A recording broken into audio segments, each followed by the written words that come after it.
So we're now in the second year of the Right Care First Time Where You Live program.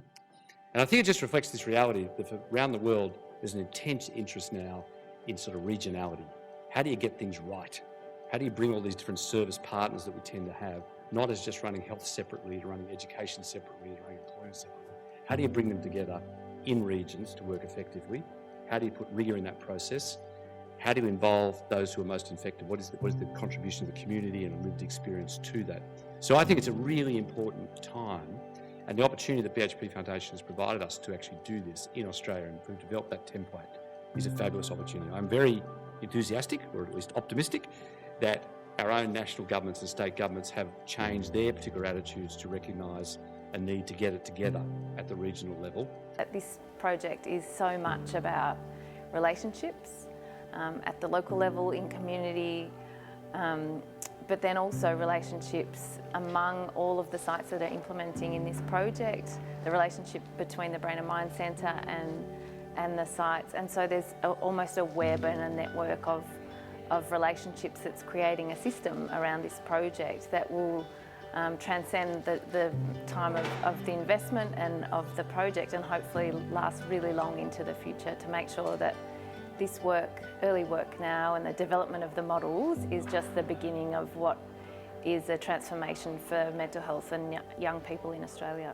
My key learning is that people are very keen to have community-focused, community-engaged, individual-focused, individual and community-connected ways of taking health forward into the future in a way that makes a real difference at the immediate moment when people need help. We do like the way that there is the ability to look at short and long-term issues.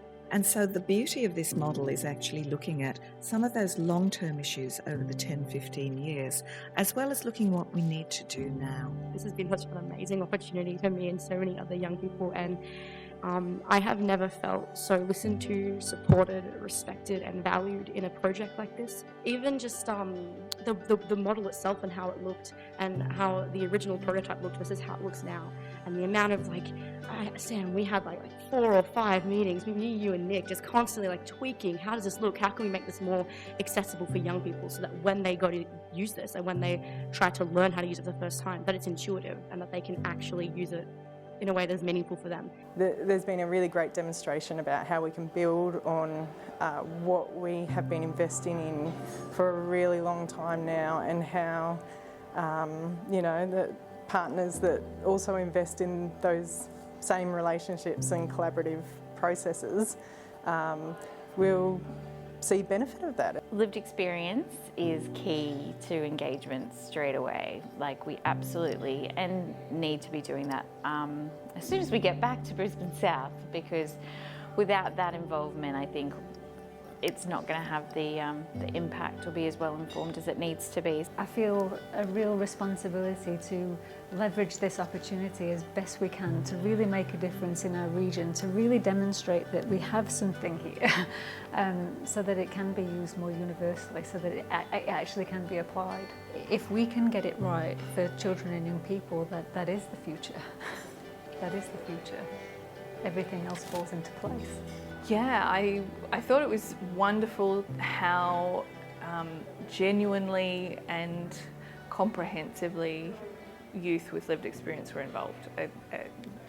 Hearing their stories and their comments around how they felt valued and actually contributed to the actual design of the tool was really impressive, and certainly something that we'll be taking on board for us. We've been working pretty hard at the community service and the GP engagement together, but I think bringing the LHD into that picture is really exciting, and I think that's probably going to be a big win for us in using this tool, but also just to accurately plan and effectively plan and see good health outcomes for the youth of Western Sydney. It's been really great to learn from others and hear what they've been doing on their sites. It's really helpful when you're thinking about working with partners in your community, what sort of groups you should engage with, how to move through the co-design process and workshops, and make sure that you're learning from how others have done it and thinking about how you apply it in your own region as well.